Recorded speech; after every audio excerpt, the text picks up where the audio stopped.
caballo era como el caballo del indio. El indio, su particularidad era mansa caballo, pero sacaban unos caballos. El indio no le pegó nunca a un caballo, siempre lo amansó a buena. ¿Y qué caballo tenían los indios? Es una parte del mismo cuerpo. El caballo y el jinete fueran una sola cosa. Y sí, la infancia mía hasta los 30 años más o menos fue el campo. Yo nací en una estación que está yendo de Ayacucho para Buenos Aires, Solané. Ahí nací yo. Y bueno, mi padre era puestero y estuvo 2 o 3 años más. Y mi mamá tenía un pedacito de tierra y ahí en ese cachito de tierra pusieron un boliche y una herrería. Mi padre era herrero. Yo me crié ahí en ese ambiente del boliche. Ahí conocí las tropas de carro, las tropas de chatas, que pasaban, venían de la zona de Pirán, todo por eso ahí venían al ferrocarril a descargar, a embarcar todo en el ferrocarril para Buenos Aires. Así que era el camino de las chatas pasaba por el boliche que tenía mi tío ahí. Y ahí me crié con los carreros y aprendiendo todo lo que era la historia de aquella época, ¿no?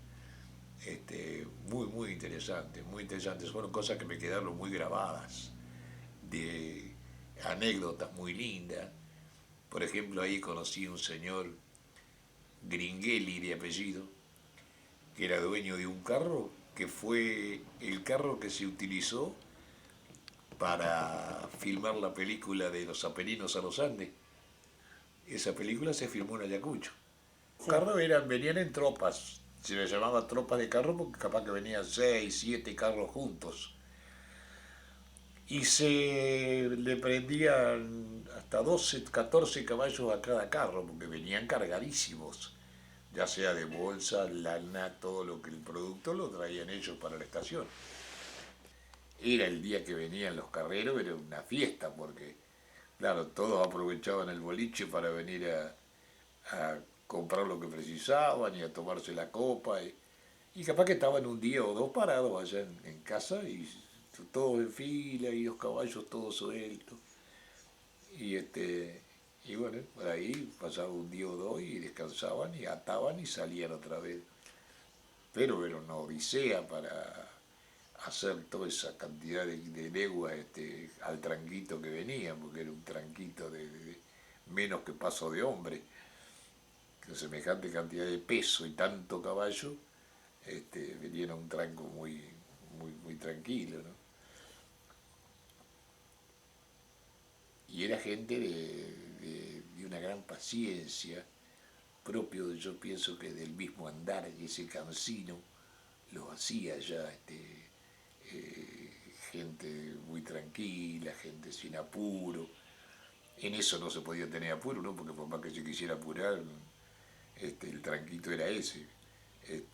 Pero me quedaron vivencias muy lindas desde esa época, de cómo era el proceder de la gente, cómo se limitaban ellos a arreglarse con lo que tenían, porque era muy precaria la vida de ellos en el carro.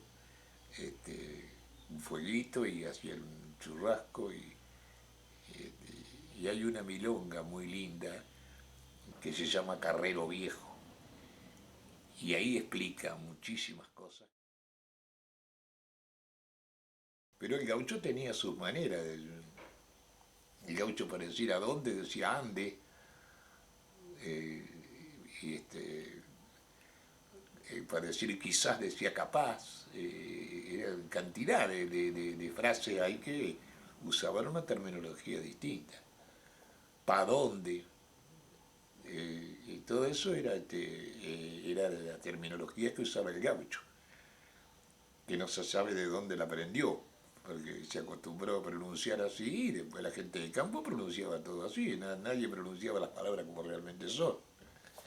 Y estamos hablando del 57, yo soy nacido en el año 46 y tendría 7, 8 años, así que 52, 53. Estamos ¿Y hablando de hace 60 y algo de años. ya había migrantes haciendo ese trabajo o eran todos criollos? No, no, inmigrantes muy poco. Algunos había, sí. Este Gringeli, por ejemplo, era tano. Pero eran muy pocos los que había, la mayoría eran criollos. Este, los inmigrantes se inclinaron más por los negocios, o sea, los boliches, las pulperías, todo eso era de gente extranjera. Pero el que andaba en la calle, ya cervecero, carrero, todo eso, la mayoría eran gauchos, la mayoría eran de acá. Había muy poco gringo a caballo. Y cuando decimos gaucho decimos indio. Sí, es una derivación del aborigen, no hay otra explicación, porque ¿de dónde surgió el gaucho? Cuando vinieron las colectividades españolas, que por ahí puede haber habido este, cruzamiento, ¿no? Pero por los indios, por las cautivas, por todo ese tipo de cosas. Pero el gaucho es de acá, el gaucho es netamente argentino. Y está en todos lados, porque están los gauchos uruguayos, los gauchos como le dicen los brasileños, son todos oriundos.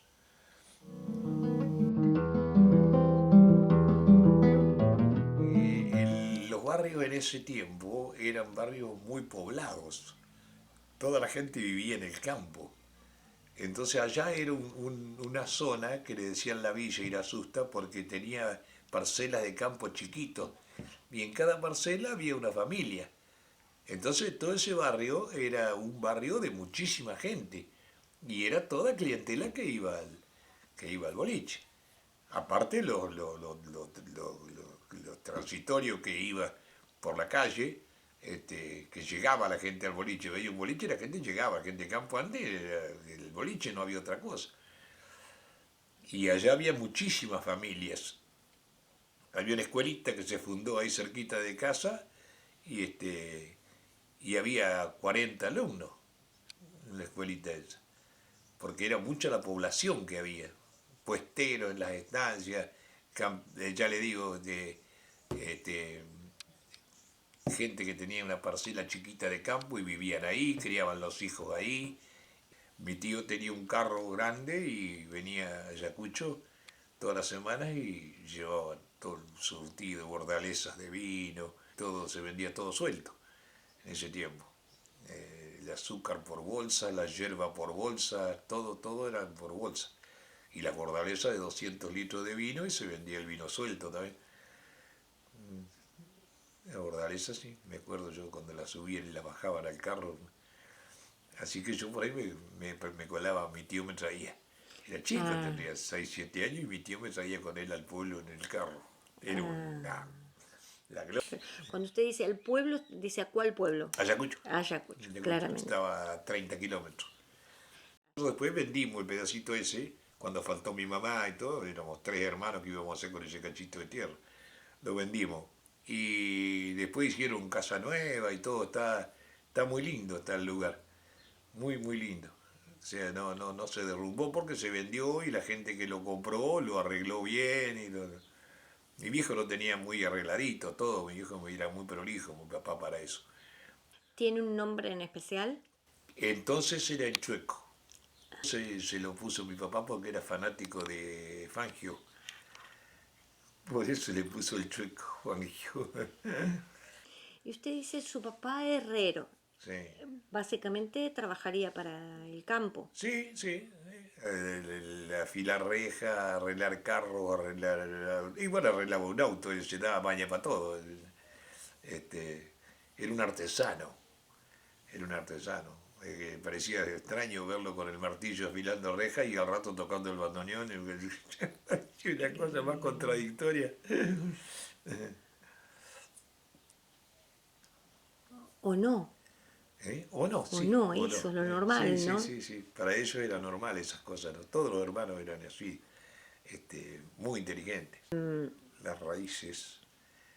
¿Y la escuela? Y esa escuelita que yo le decía que estaba ahí, que se fundó cerca de casa, íbamos a caballo todos los días. Yo terminé la primaria ahí y me quisieron hacer estudiar y no quise, así que me fui a trabajar. Yo me fui a trabajar a los tractores, a los 13 años yo ya andaba en los tractores, porque no quería estudiar. Después me arrepentía de no haber estudiado algo. ¿Y sus hermanos cantan también? No, no, ninguno. No, no son músicos ellos. Estudiaron música y todo y después abandonaron. Con los tíos me llevaba bien con todos.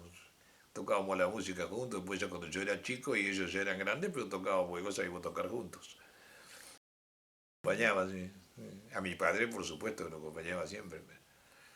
Y a mi tía también. Después algunas se fueron. Uno de ellos se enfermó y se fue a vivir a Córdoba. Y después, ya grande, ahora se vino y falleció en Ayacucho. Fue gerente de Industrias Kaiser Argentina, de la Renault.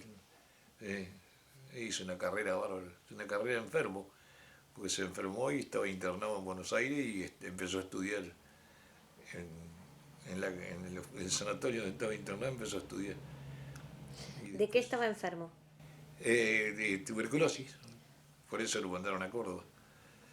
¿Qué vehículos sacaban en la época que estaba ahí su tío? El G, la Estanciera, Rambler, el Cayce Carabela, todo eso, Renault 6, Renault 4, eso eran los autos que sacaban en esos momentos, la fábrica. Otro momento del país, exactamente. Tendría orgullo por lo que salía ahí, ¿no? ¿Y qué le parece? Sí, sí. Estar en esa época en una fábrica de esa era un logro muy elevado.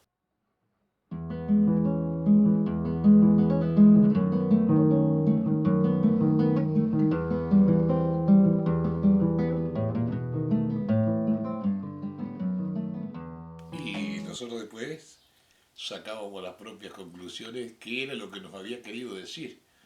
Porque no nos decía. En una oportunidad, yo tendría 9 años, 10 años, y viene con 3 varitas de mimbre finitas, las tres juntas y atadas con así, las tres varillas de mimbre. Tomá, me dice, quebrarlas. ¿Cuándo? Las rodillas, no las pude romper. Y las desató y me las dio de a una. A ver, ahora me dice, sí, ya de a una, las quebré a las tres. Y papá, no sé, dice, la conclusión tiene que sacarla vos. Y no me dijo por qué me había hecho eso. Me costó mucho tiempo darme cuenta por qué era lo que me había querido decir. Aunque nosotros éramos 3 hermanos. Juntos no nos iban a romper nunca, pero de a uno sí. Y digo, pero ¿qué filosofía para una persona que no tenía más que cuarto grado, ¿no? Pero es una sabiduría que nace de la mente, de una persona inteligente, una persona sabia.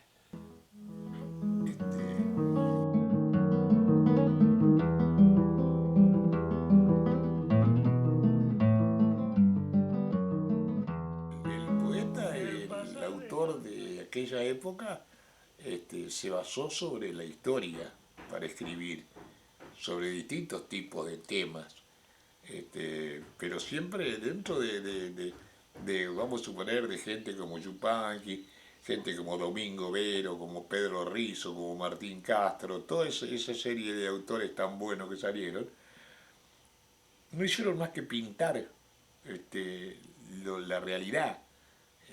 O sea, no hay inventos sobre eso. sobre eso, porque si hablan del alambrado tiene su época, si hablan de los carros tiene su época. Entonces fueron, a través de la historia, fueron ellos armando el cronograma de las milongas y las cifras y todo lo que es la música de esta zona, ¿no?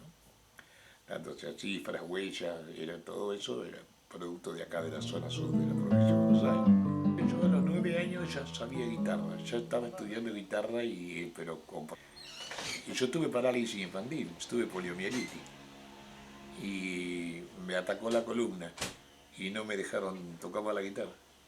Hasta los 20 años no me dieron el alta.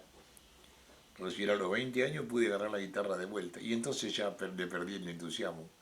Esos 11 años que me perdí me hicieron... pero yo cantaba desde que tenía 8 años. No sabía ni leer y mis hermanos me leían los versos porque yo los aprendí. Y después, no, después ya empecé a los 20 años. La fuente de inspiración para aprender a cantar empieza uno por el Martín Fierro. El Martín Fierro lo leí todo, punta a punta y varias veces. Porque me interesaba tanto la terminología que él usaba y todo, José Hernández. Y después ya, cuando tuve un poco más de edad, empecé a componer. Ya empecé a hacer temas yo, que me gustaba muchísimo escribir. Y por ahí todavía me pongo y hago algo, pero en ese entonces yo el primer tema que compuse, lo compuse en el año 64. Tenía 18 años yo cuando compuse el primer tema. ¿Se acuerda un poquito? Sí, el chacarero es una zamba. El cansancio de los años no da tregua, las horas se hacen leguas luchando por llegar, su sacrificio no vale 4 pesos y el dolor de los huesos lo está haciendo doblar. Si le duelen las patas tanto pisar cascote, se acalambra el cogote tanto mirar para atrás. Satisfacciones que se hallan tan distantes, si hasta el de más aguante ya piensa en aflojar. La polvareda se hace barro en tu memoria, potreros sin historia y que tan solo son cachos de tumba que no ahuyentan tu pobreza y un dolor de cabeza de tierra, rabia y sol. La segunda parte dice, sus ilusiones no tienen más bandera que la de una vida entera bregando con amor. En esa tierra tantas veces tan ingrata que no da para alpargata ni seca tu sudor. En el silencio de 1000 noches en el campo, con un pucho y un canto, corre sueño y dolor. Del sacrificio sos triste mensajero, te llaman chacarero, te nombro soñador. Precioso. ¿Y esto usted lo tiene recopilado? ¿Lo tiene...? Eran unos borradores que están en un rincón por ahí tirado en un portafolio. Nunca le di mayor importancia. Eso hay que remediarlo. Tenía que remediarlo. Y por ahí me dice, ¿por qué no haces un memorándum más claro? Dice mi viejo, escribilo bien, como se debe, dice, y después lo imprimimos. Si habrás apilado recuerdos, vieja calle de las tropas. Y este tema tiene una historia muy vieja.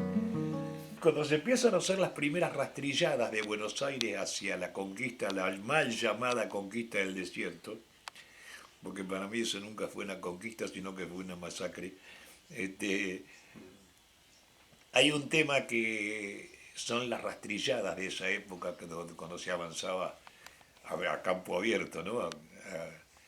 Abriendo caminos nuevos. Y en ese tiempo sale desde Buenos Aires la primera rastrillada al sudeste, sale desde Quilmes de Buenos Aires, hace Quilmes, cruza el San Borombón, cruza el río Salado, después se va por Chascomú, Dolores, de Dolores entras a las tierras viejas de Monsalvo, que hoy es parte de Santo Domingo, Castel y todos esos pueblos, y viene a dar a la laguna Caquelhuincul en Maipú. Hay una laguna muy famosa ahí.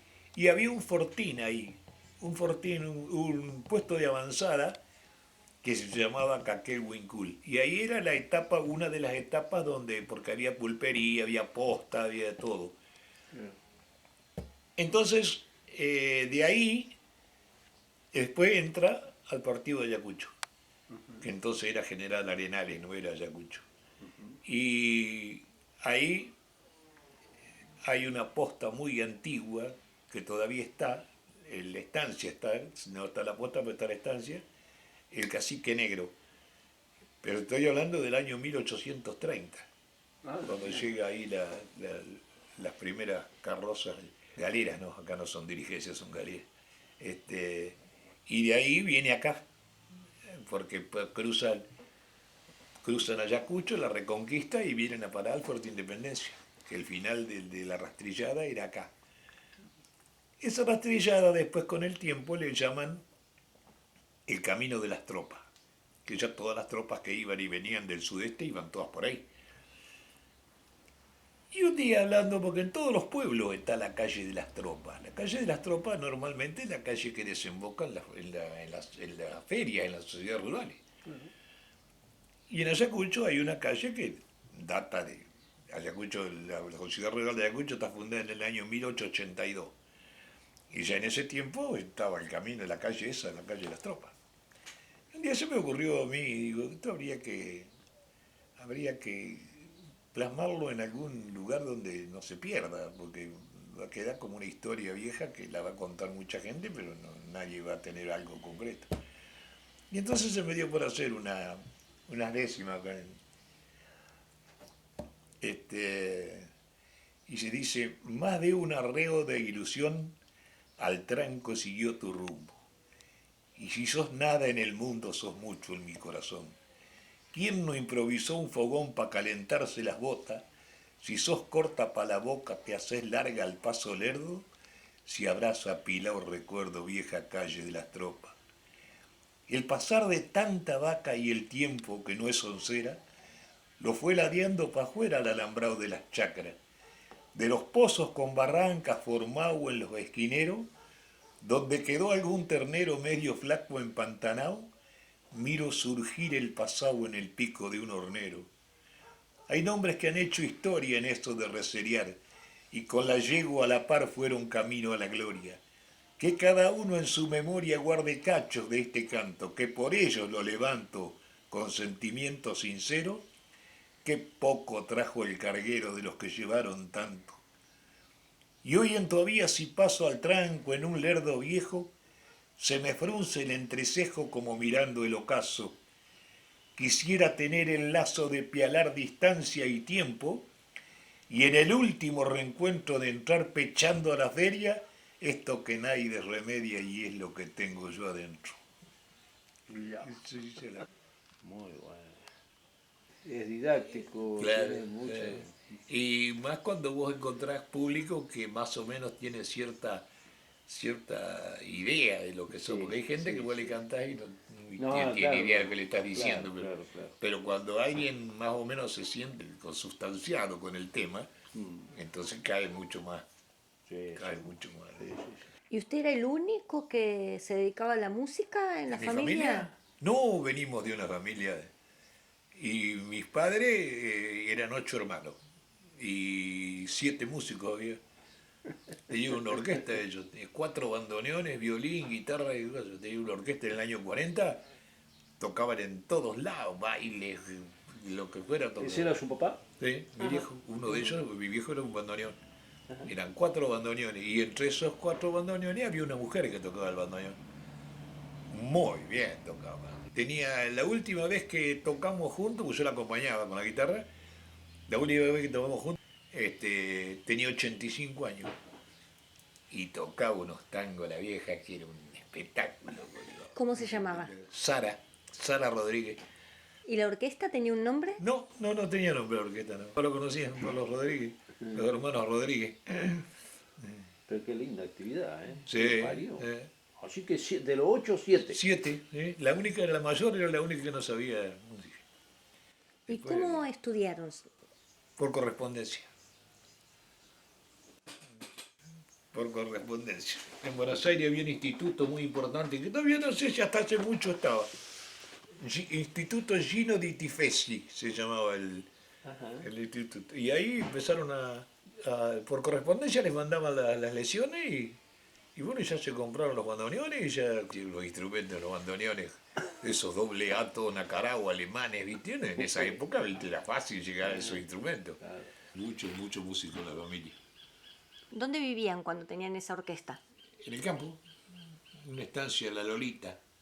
Ellos vivían todos en la estancia eso, porque eran todos empleados, los varones eran empleados de la estancia y las mujeres también, que limpieza del chalet, que ellas criaban, hacían quinta de verduras, criaban aves en la estancia. Y el que vino, mi abuelo vino ahí en el año 1919. Vino de Magdalena, por ahí. Sé que por ahí tenían un campo donde ellos también estaban empleados, igual que acá. Nada más que después lo trajeron para acá, Claro. para Ayacucho. Y mi padre era del año 12 y yo estoy hablando de la orquesta del año el 38, el 40 más o menos. Así que tenían 20 y pico de años. Toda música típica. Toda música típica. Y el bandoneón especial, pues. Oh, el tango. Y 4 bandoneones juntos, ¿sabes qué? Parecía de Arienzo.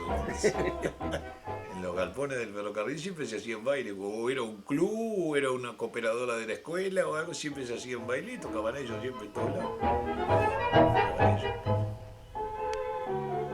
Y después mi viejo dejó muy temprano. Empezó con unos problemas. Bueno, mi viejo trabajó mucho en la herrería y el martillo y las casas le dejaron los dedos medio duros. Ya lo- Abandonó antes. Pero mi tía no, mi tía tocó hasta los 85.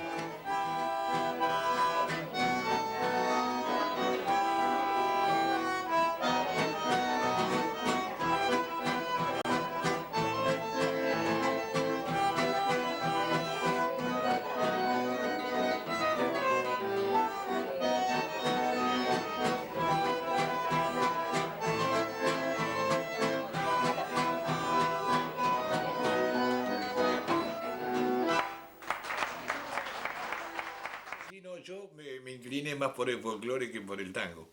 Me gusta el tango, pero me resulta más variado el tema del folclore. Nadie se crea capaz de hacer callar mi garganta. Soy un sureño que canta, y aunque no soy el mejor, en la mano tengo flor, el truco ni me hace falta.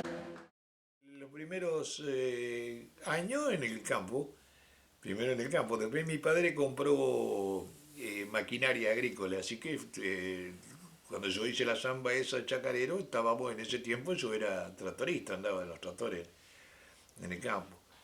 Hasta el año el 72. En el 72 nos casamos y nos fuimos a trabajar a una estancia que era de López Rega. Estuvimos trabajando 3 años en esa estancia. Y bueno, ya como eso era un ambiente muy pesado, abandoné, renuncié. Y después viajé 5 años a Buenos Aires y después 35 años viajé a Mar del Plata. Día por medio. Y en una época todos los días. Todos los días a Mar del Plata iba. Había mucho trabajo y bueno, aproveché para se podía trabajar y uno progresaba, y hoy trabajando hacerse una casa es una cosa prácticamente imposible. Pero en esa época sí se podía, sí. Uno ahorraba un peso y lo tenía, lo invertía, lo tenía, pero ahora qué peso si no le alcanza para comer, qué va a invertir o qué va a guardar. Eran épocas difíciles, en ese tiempo se ganaba bien. Y un día charlando le pregunté, hija de quién, de qué López era. Dice, de Arnaldo. ¿Cómo? Así, no sabía que tenía otra hija yo, Arnaldo. Así que ahí la conocí. Ya empezó en la escuela, la llevó la abuela para el pueblo y se crió allá. Y yo la conocí sin saber que era de la familia que yo conocía. María de la Mercedes.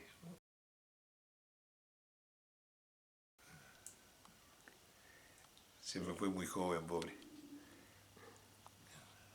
Porque ya la operaron en el año 77, la operó Favaloro del corazón. Y quedó bien, quedó bárbaro. Y después nació Rafael, Después tuvo otra nena más que la perdió. Y falleció a los 54 años. Agarró un ataque y murió. Pero nada que ver con la operación, nada que ver con dio un ataque nomás como a cualquier otro. Y a ella le gustaba la música también. Sí, sí, bailar le gustaba, es fanática por el baile. Bailaba español, bailaba folclore, bailaba tango, bailaba todo. Todo se bailaba.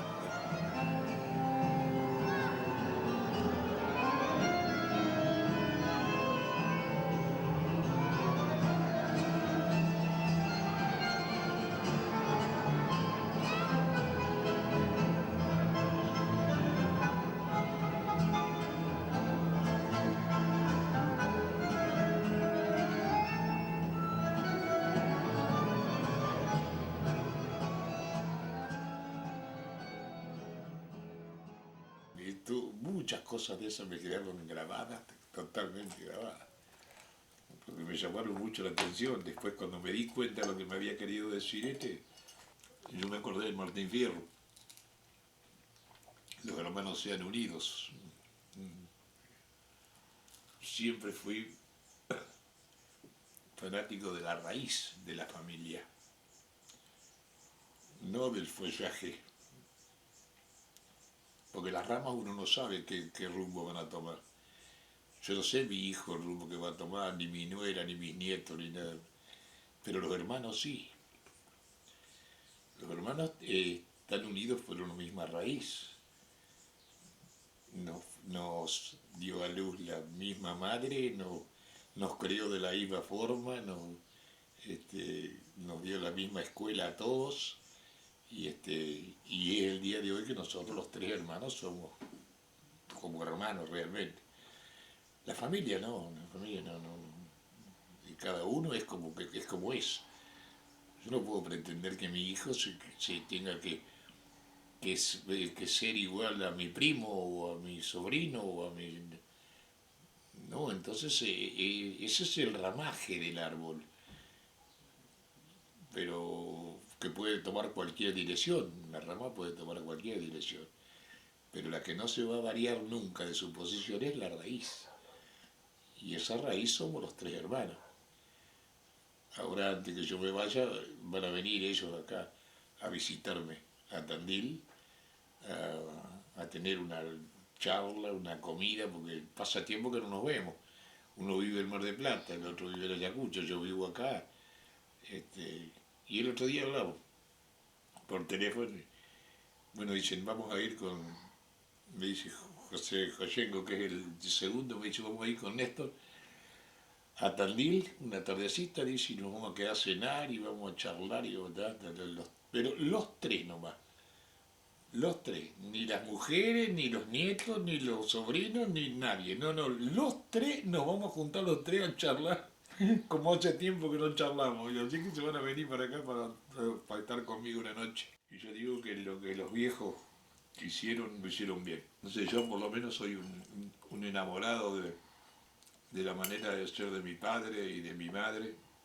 Mi padre era muy moderno, vivió, no sé, pero 50 años adelantado a la época. Era un visionario.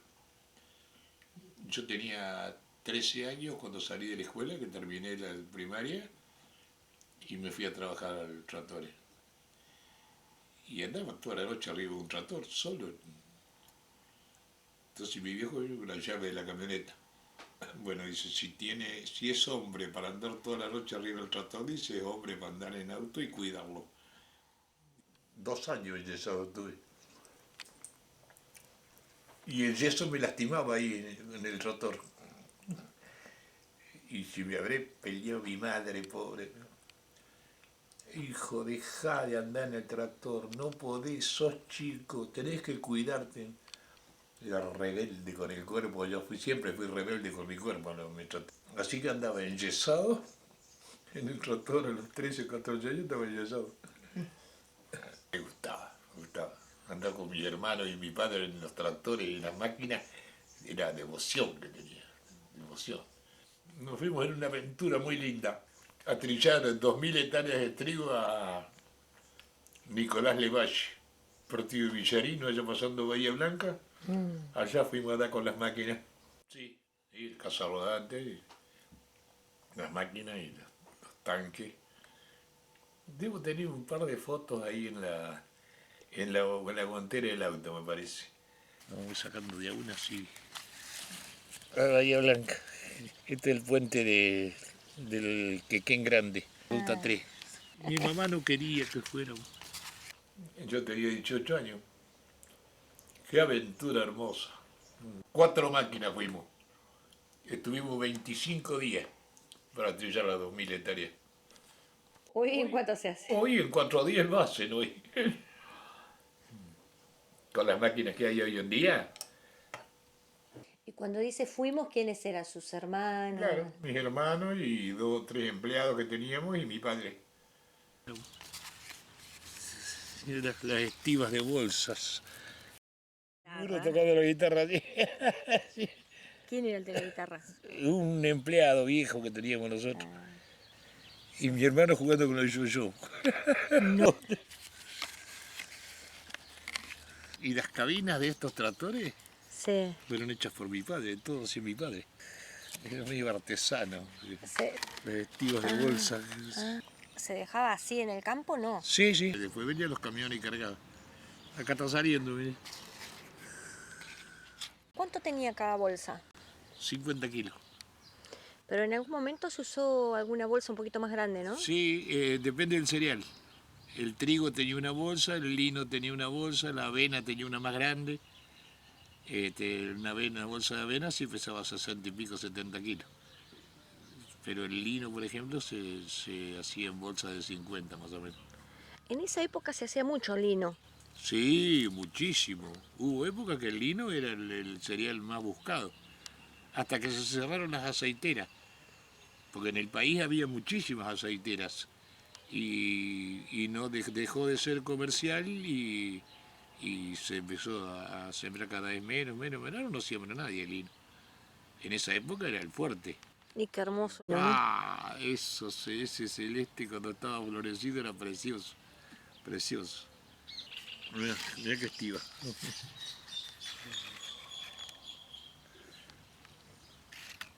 Esta es la ruta también yendo para Bahía. 2 días y pico. Sí, la velocidad era 30 kilómetros más o menos daban las máquinas, así que era la velocidad que se marchaba. Acá estoy, mirá. Cómo se me nota a mí acá el yeso. Como estoy duro, al lado de mi padre. Oh, era terrible. Después me había acostumbrado, pero era una cosa muy molesta. Porque era una actividad diaria, entonces uno aprendía.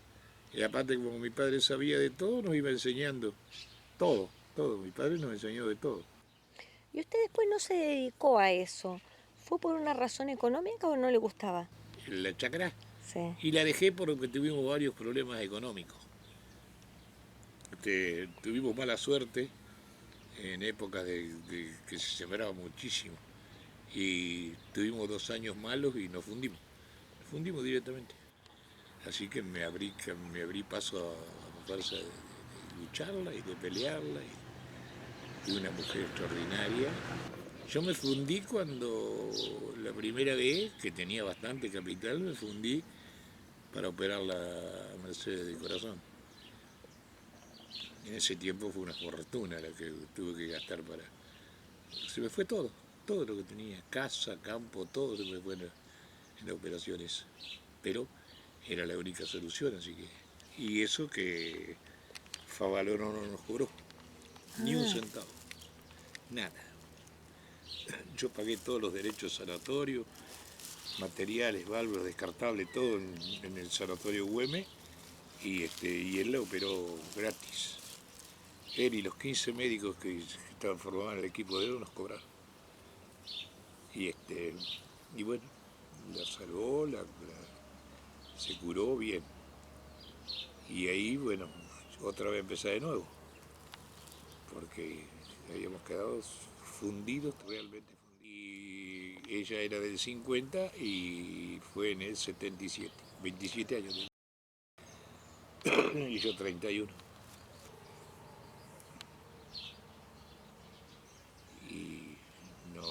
había otra manera, así que lo hizo con mucho gusto. Me quedé sin nada, pero me quedé con ella. Qué linda historia de amor. Sí, sí, de verdad que sí. Se lo merecía. Ella se lo merecía todo.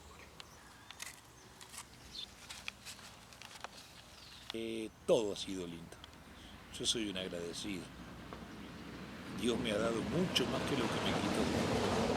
Me quitó muchas cosas, pero me ha dado cosas muy, muy, muy lindas. Yo siempre fui un agradecido, siempre fui muy creyente, soy muy creyente. Y yo dije siempre que las cosas malas, si vienen, hay que tener la capacidad suficiente para absorberlas y disfrutar. A veces el árbol no nos deja ver el bosque y uno tiene cosas tan lindas cerca para ver y olvidarse de lo que no es positivo en ciertos aspectos. Pero positivo es todo, yo soy muy positivo. Y ahora nomás el solo hecho de que tengo los nietos y qué sé yo, que me voy a ir allá a vivir. Todo el mundo me dice, pero vos toda la vida vas a extrañar. ¿Qué voy a extrañar? Yo no extraño en ninguna parte. Yo me adapto a todas las situaciones y a todas las circunstancias. Yo no me preocupa estar acá, Yo tengo mis nietos cerca, mi hijo, mi nuera. Ya está, ya está. O a mí cosas que me llegan muy profundamente. En el caso de mi familia, para mí mi hijo y mi nuera son sagrados, y los nietos ni hablar. Y eso yo saco eso positivo y entonces no hay otro tipo de alternativa que me priven de ser feliz. A mí nada me va a privar de ser feliz. Las partes importantes uno a veces las deja pasar, no sé, por la vorágine en que vivimos, por ser a lo mejor un materialista a mí todo lo que sea material me resbala, no me preocupa el hecho de tengo tanto. Yo todos los días el churrasco que me como lo disfruto como si fuera el último. En todo orden soy igual, en todo orden. No tengo otra visión que no sea la de vivir todo lo mejor posible y los que me rodean. No es fácil ser feliz cuando uno no tiene una visión muy acertada de las cosas, ¿no? Yo lo veo desde ese punto de vista, no sé, a lo mejor me equivoco, pero si estoy equivocado hasta ahora voy a seguir. Medio testarudo. Yo hablo mucho con la juventud, la juventud a mí me encanta. Hay que hablar con ellos y hay que escucharlos para darse cuenta de que a veces el que se equivoca somos los mayores, no los... Nosotros venimos de una generación equivocada. La culpabilidad de lo que le pasa a muchos adolescentes y todo, ahora la tenemos nosotros. No supimos hacer las cosas como había que hacerlas realmente. Yo me doy cuenta por los chicos. No me cierra, nunca me cerró el tema de los padres que no pueden ir a jugar a la plaza con el hijo porque están ocupados. No, si no hay ocupación más importante que esa de llevar a tu hijo cuando es chiquito a la hamaca y después a jugar juntos ahí de compañeros. Y eso se perdió, pero se perdió la generación nuestra. Pero tenés que hacer el tiempo. El tiempo hay que hacerlo, de una forma o de otra, o en un determinado momento hay que hacerlo. Es parte de una obligación que tenemos los mayores Yo tengo un poema escrito, el chico le habla al padre de por qué ocurre lo que ocurre. Dice: viejo, yo te necesito. Y pensaba que tal vez estás ocupado, lo sé, como reprochándole un poco al padre el poco eco que había tenido él como joven. Y yo sigo sosteniendo eso. Toda la vida lo voy a sostener. El hijo necesita su tiempo. Es fácil traer un hijo al mundo y después dejarlo al libre albedrío que se arregle como pueda. No, no es así. La responsabilidad es de uno.